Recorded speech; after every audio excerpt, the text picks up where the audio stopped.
Yeah, we're off. Episode 3, Marcus. Right, here we go. No planned as usual. I thought, well, we better kick it off with this, because we just had the national elections. So, I'll tell you my view, and then I'm going to ask you your view. Well, it's like this, innit? We got the Uni Party in, you know, we got opposite. Well, opposite, same party, Uni Party, innit? All I can see is the same agenda, but a lot faster, with this shower of shit we're going to have in. You know, globalist again, another one. Well, so it goes. From there, thing what got me, I mentioned it when I went down to the polling station. Wow, Nazis, isn't it? Nazis, show your ID, you know. You know it's going to come thick and fast now. Because Tony Blair's, he's giving it all to that Starmer, isn't he? So it'll be IDs for everything, digital ID for everything. It's a lot faster rate than we could ever imagine. Anyway, your views on the election, Marcus? Well, I don't really have a view, really. I mean, at the end of the day, I never really vote anyway, so it doesn't really matter.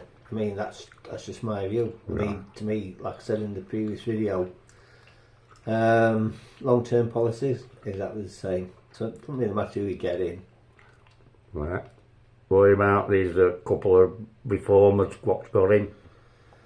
Well, Farage and them. Yeah, well, I have to see how they go. I mean, same with independent people or whatever.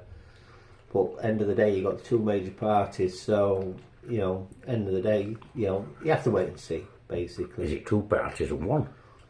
Well, you could argue it's both sides of the same coin. Yeah. I mean, when you look at the background and that, you know, public school and things of that nature. So, I have to wait and see. I mean, it's just my view. I think the long-term policy is already set out, so it don't really matter who you get in. Yeah. Policies are going to be carried out. Yeah. I'm just going to wait to see how fast it's going to travel this time. Yeah, well, it's like I say, there might be little tweaks, little differences between them, but end of the day, everything's sort of laid out for them. Yeah. I mean, it's like Keir Starmer's gone to certain summits or whatever. You know, whatever, but it doesn't matter who had got in. The point I'm saying is, whoever would have got in, they would have attended that summit. So what I'm saying is, everything sort of the agenda's already set out. Right. For whoever's Prime Minister. So that's just my view. Yeah, we'll have to wait on that one then, won't we?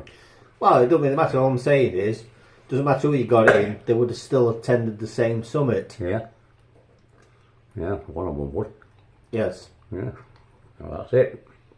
Obeying orders, isn't it? Well, like I say, policy's already set out, so... Yeah. They're not the people, are they? They're just the puppets, aren't they? You know what I mean? Oh, yeah, but... They stick up on front at TV screen for you.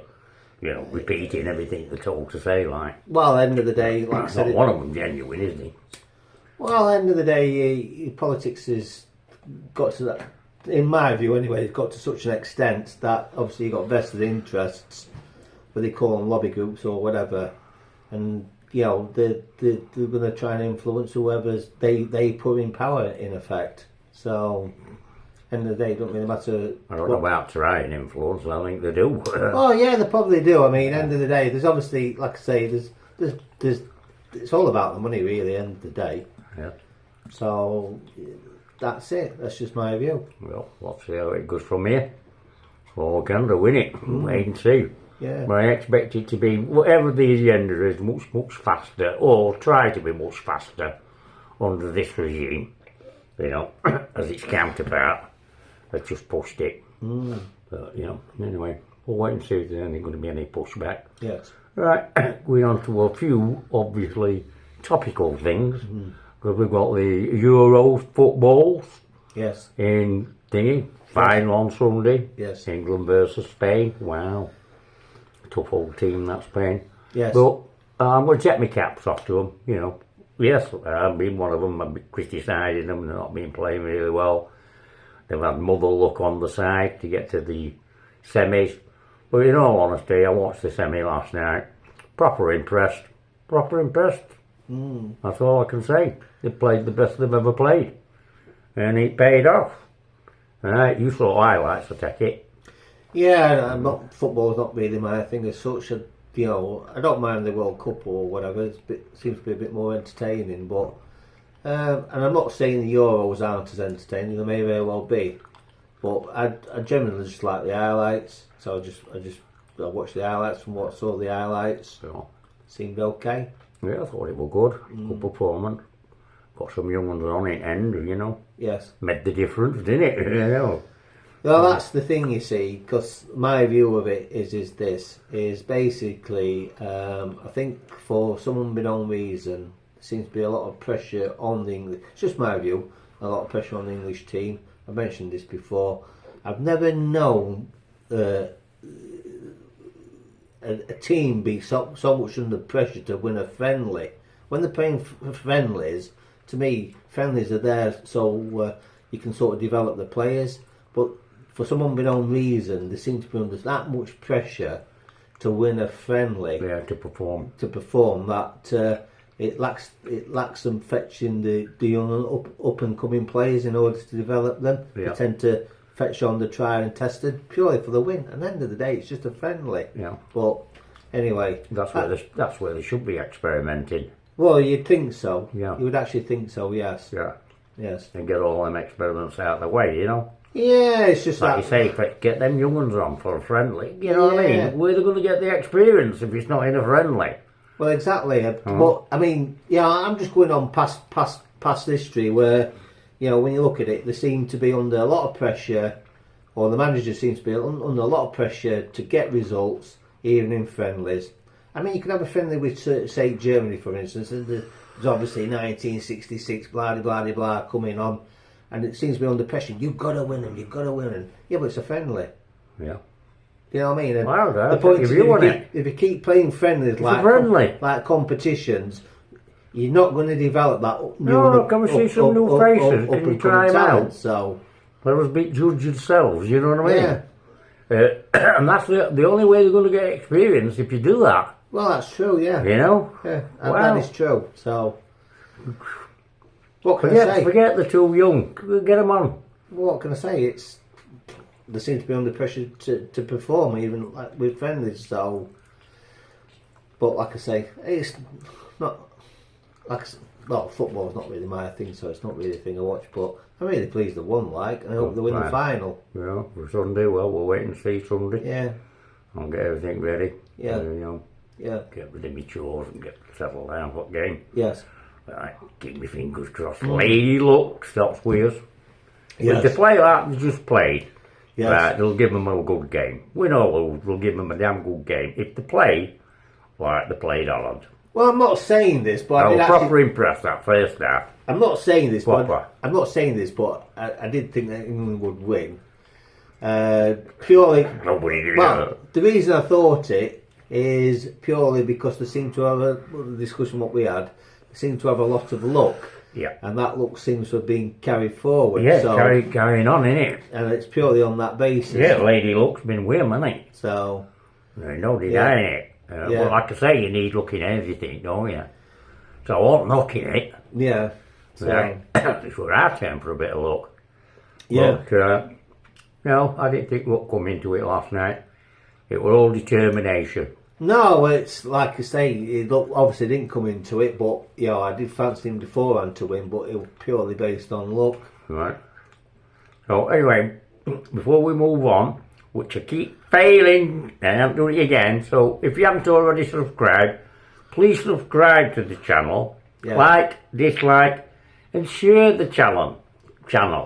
By sharing it, we get a bigger audience, as we proved that in episode 1. Right, this is episode 3. Yes. Right, so we've got that out of the way, the football. Well, we'll look forward to that on Sunday. Now we'll go on to another subject we've been on about, it's boxing. Yes. So we've got this, haven't we? We've got Joshua and Dubois, right, fighting for the IBF belt, which I believe should never have been given up by Usyk, but they took it off him basically. Because they wanted to have a world championship fight with AJ and Dubois. Well, I can ask you, how can that be a world championship fight, right, when the belt, Usyk had to give up. So you two now are fighting for that vacant belt. So if you win it, you say you become world champion. But you've just been beat by world champion, both years. So it's nonsense. Too many belts, isn't there? Yeah, I think it's just the history of boxing, how it's actually developed. I mean, really, end of the day, there's only really one true champion. I mean, in boxing terms, that's obviously described under undisputed. No. But obviously, you'd have to look at the history of the belts. I'm presuming one of the belts come forward first. Yeah. Then, like anything else, you get a breakaway splinter. Obviously, not happy with the condition. Set another belt up, so on and so forth. And what you've ended up with is a multiple belt system. Yeah. So, but yeah. So you could have 4 world champions at a weight. Well, yeah. It's nonsense. It is nonsense. Yeah, granted, it is nonsense. It's a bit like rugby. You win in rugby league. You sort of get that break off, don't you? And it's just how it's developed. But really, end of the day, there should only be one world champion. Yeah. But Each way. yeah, I mean, the true world champion is obviously the undisputed. Oh yeah. So it's just that, like I say, it's how the bodies have developed over time. Yeah. But what can I say? I agree. It should just be one. It should just be one undisputed, and that's it. Yeah. So it don't make sense because, like you say, both Dubois and Anthony Joshua have been beaten by Alexander Usyk. Yeah. So there shouldn't really be a champion. Shouldn't really be a heavyweight champion as such. No. He is the current heavyweight champion. Yeah. That's it. So that's it. It's like the island. There can only be one. That's correct. Isn't Yeah. it? Yeah. I see what you're saying. Yeah. You can't. When they're all split up, you can have 4 world champions. How can you be world champion if there's 4 of you? Yeah, well, it's a bit like American wrestling as well. You get MFF or WF, whatever it is. You get different ones and the world champions. That same with certain mixed martial arts and UFCs and that Yeah. combat sports. Different things, different world champions. I suppose broadly looking at it broadly, you could group them under the same thing. So yeah, it's just money. End of the day. It's just a good place in it for money-wise, boxing, innit? With them Arabs. What are you into all that shindig then? We take Yellow Sheikh, His Excellency. Well, obviously they've got plenty of dollars, haven't they? Wow. Well, don't they? And they've obviously been restricted what they can spend that dollars on. Yeah. So obviously they've chosen sport. Big time, aren't they? Hundreds of millions into boxing and football and Oh yeah, besides Formula One. besides and putting the dollars golf. back, yeah, besides putting the dollars back in US treasuries, the only option they've got really is just sport. Yeah. Well, they're making inroads, aren't they? You know what I mean? Yeah. We are getting the top fighting the top with the amount of money they're throwing on the table. Yeah. So at least we're getting what we want, if you know what I mean. We're not there yet, far from it. Because everybody's been, until all this money arrived by them Saudi Arabians, right, wow, you could hardly get 2 top fighters together. Nobody could make a match. Nobody could afford it. Yeah, that's true. The bodies won't be happy, obviously, because if they do buy the well-known promotion companies up, then obviously, and they've got the best fighters in the world, basically, and they just say, well, listen, we're gonna have this single belt, and there's no need to be part of the WBC, WBA, IBF, and whatever. Just go for this belt. Then obviously, them sanctioning bodies aren't going to be too happy. Because the crowd's going to be drawn where the best boxers are. Oh, yeah. Do you know what I mean? It's a bit like Premiership and then the other divisions. Yeah. You know what I mean? It's like segregating. It's like the Premiership of boxing, segregating that from the rest of it. Yeah. The other ones, the other belts, will just be like, if you want to call it divisions, the divisions 1, 2, and 3. Yeah. Where the Premiership will be in The Saudi number one, Arabia with regards boxing anyway. Yeah. So. Although they're fetching it to London, right, in September, right. Same Riyadh season thing. Might be an agreement they've got. Fetching it outside their own country and then they're going to LA in America. Or they're obviously thinking about, worldwide. I think, well, don't want to get into politics like, but I think there's a bit of politics involved. Well, there's a lot, I believe. I think all business is done behind closed doors. And I don't mean just business in boxing. I mean business, world scale. Well, I think with the sanctioning bodies or whatever, I suppose... It's just the means to do it, carry it out.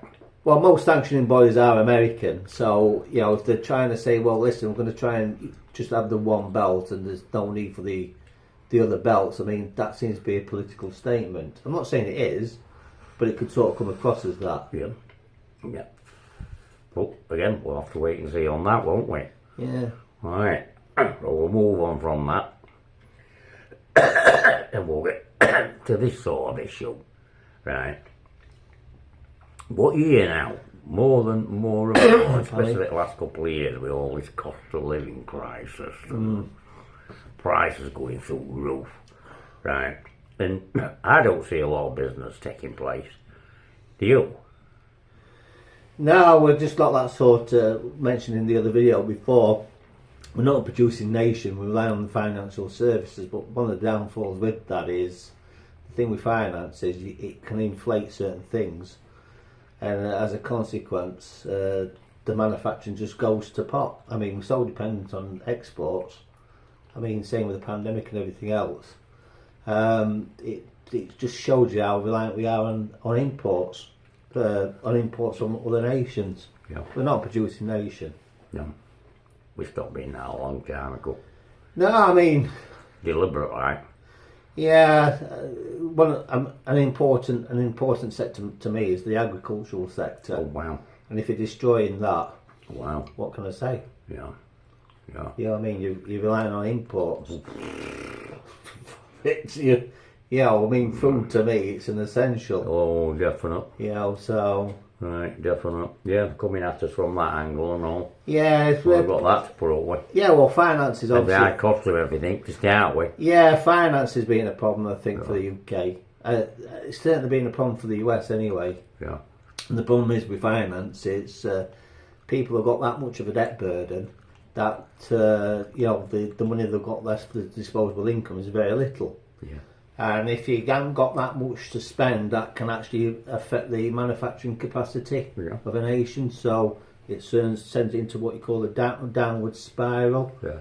So if you're not buying more, you don't need as much to produce, you don't need the jobs, everybody gets sacked and you start that circle, a downward circle. Yeah. So that's what we're on, innit? That's exactly what we're on. It's same as that I heard it yesterday, that June Slater. She was on about it. A few people mentioned it. Yeah. Of these landlords, you know. It'll be with the new law they're trying to shove through. Right. They won't need an excuse to kick you out. They'll just kick you out because when you've got like that contractor circle with these hotels and these houses, what they're doing, they're saying to these landlords, here's your money guaranteed up front. Yeah. 3 times what you get on the open market rent. Yes. Right. Give keys, there's your money. We'll have it for as long as we want. Your money's safe. Every week it'll be in there. Yeah. And you're getting more than you could ever possibly get on the rented market. Yes. Right. We'll send builders in, knock it into shape so we can got 5 or 6 guys living in the same house, which is happening, and I know for myself. Down the road there, that's happened. Right. So you've got that, any damage, all that will be paid for, right? Yes. They're saying circle, but what they mean is your taxpayers' money, that's what they mean. Yes. But that's who's got the government contract to do it. Yes. So, we're going to go, greedy landlords, but what do they expect from landlords? Right? What do they expect? They've got to make money on the house, because a lot of them took second mortgages out and hoping for that rent off that property will pay that mortgage, right? So they've all that to put away. But if the money's guaranteed, you guarantee 3 times the amount you would normally get for it in a month, and all damage paid, all building costs paid, everything paid for you. Yes. Right? You're gonna take it, aren't you? Well, this is the problem with the credit. You know. Yeah. So what's going to happen here? You're going to get families, and I mean families in a rented accommodation, yes, where the landlord won't need an excuse. You just kick him out and get Serco in, they'll knock it into shape for about 4 or 5 blokes, right? One bathroom house, they'll have 3 in. There are 3 bathrooms and 6 fellas in there, won't they? 2 in each room and all that. Right. So hang on a minute. You're going to end up kicking British families out to put these in. Yeah. That's what people are missing. It's not just the money, it's what they're doing. So what are you going to have then? You're going to have some English man and woman with some kids, right, out on the street. So you put half a dozen, asylum seekers in, if you can call them that. They're not asylum seekers, they're just whatever they are, economic migrants, whatever they are, foot soldiers, I don't know what they are. What do you think of that landlord shit? Well, there's 2 things. Obviously, I see it slightly in a different term with regards to the finance aspect of it. But yeah, the infrastructure, from a population increase point of view, then obviously the infrastructure's not there. So, it's on the face of it, it's not fair. It's not fair at all. No. No. I can see your point, yeah. Well, but it's quite common for that. I mean, end of the day... Yeah, it's been happening all the time. Yeah, end of the day, if you've not got the infrastructure in place and you increase the population, it's not there for it, No. then obviously there's going to be a shortage, a national shortage. Yeah. But I just think with the credit bubbles and everything else, that's the system, we tend to use the US system, the UK. I think, you see, what people don't realise is credit, when you sold credit, it's actually a product, and therefore it's a fault of counting what they call the GDP. So basically, it's the wrong sort of GDP. So you create what you call credit bubbles. You had it in 2008 and everything else. So, but it creates a natural shortage because in order to produce, if your expenses are that high, then you can't produce these things. And it's a post-industrial society we actually live in. That's what we actually live in. Mm-hmm. And you call it more of a financial capitalism. That's the proper name for it. So it creates a lot of problems, and you've got a lot of problems to come. But that's just my view. Yeah, I think so. Yeah. Yeah, I do. It's creating problems. It's creating bubbles, speculation bubbles. No. The money's being directed in the wrong channels. It should be directed towards production and everything else. Yeah. But it's being directed to speculation. So what you're actually getting is you're getting price increases in stocks and shares and real estate and everything else. And it's not being used for productive capacities like farming or house building or things of that nature. Yeah. So in one sense, you're getting an increase in prices in one thing due to too much credit being directed that way, and because you can't manufacture and everything else, because the cost of manufacturing is that increased from it, you get a natural shortage. Real. And this is what's happened. This is why you're getting a price hike in food prices and everything else. Yeah. Because the economy is being run not efficiently. It's inefficient. Definitely. It's so inefficient that this is what's actually happening. All of it. Yeah. Whatever they do, they fail. Well, it's designed to do that. Yeah, I think that it's deliberate. It's designed. Nobody can get it wrong that many times. Well, it's designed so 10% of people have all the wealth and 99% have nothing. So that's how it is. Yeah. Yeah, it's a rich man's world. Yeah. Well, they always say somebody's credit is somebody else's asset. And unfortunately, when you credit up to eyeballs, the 99% of credit's up to eyeballs, and the 10% have all the wealth. Yeah. It's fact, innit? It's fact, innit? Yeah. Philanthropy. It don't exist. Oh, Bill Gates is a philanthropist. He gives it away. No, he don't. He makes money. You know, all them foundations, they're all garbage. They're all tax havens. Because they don't have to pay any tax. They've